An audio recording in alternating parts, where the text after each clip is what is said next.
Hi everyone, welcome to the second video in this series about developing an idea. In the last video I just talked about how I'd initially had the idea, was excited about it, and how I now needed to assess whether it was something that was worth pursuing. So the assessment process is relatively straightforward.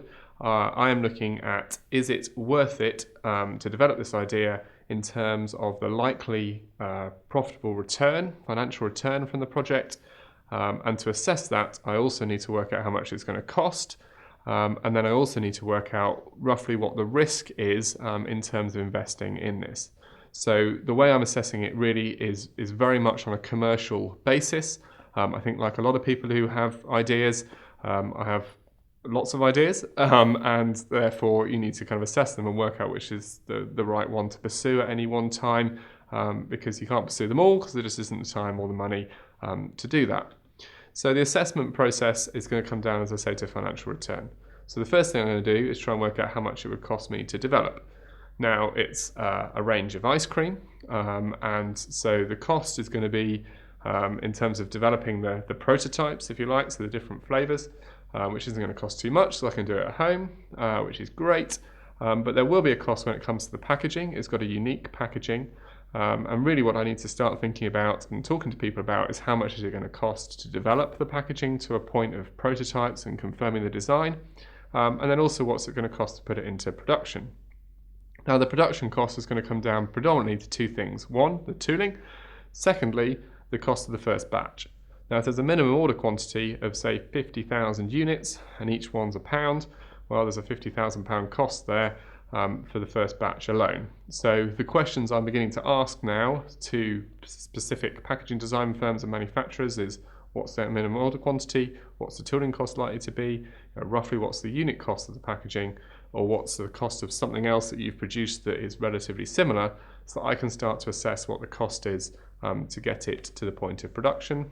The other cost, of course, I'm looking at is the cost of the ice cream itself, and so before too long I'm going to need to go and talk to some manufacturers or small food producers of ice cream, so I can work out what the minimum order quantity is there, what I might need to bulk buy in terms of ingredients, so I can get together a cost of taking this thing to the point of launch.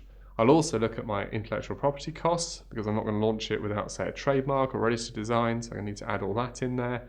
And I might need some other professional services as well, so I can start to pull all that together, and I'll do a full video fairly shortly on the whole cost of taking an idea from where we are now to market. So that's one element of it. The other element I'm trying to assess is how much money could it possibly make. Now that really comes down to two things. How much margin do you make per product sold, and how many units might I be able to sell? Now those two things are quite difficult numbers to get. One of them is going to come out of those conversations with the packaging manufacturers and the small food producers, so I can work out roughly what the product's going to cost to make, and then I can roughly work out a margin on top of that, before then distribution margin, retail margin, and then finally get into the consumer price. And I'll do a video also on how we balance all of that and work out whether there's enough margin there. And then the other thing is, how many am I going to sell? And I've started to do some work on that. Basically the easiest thing to do for that is to talk to some people in the industry who have some idea about how much I could expect to sell and shift in terms of volume, but also to start looking at some of the market research reports, so I get an idea of the size of market for this particular product.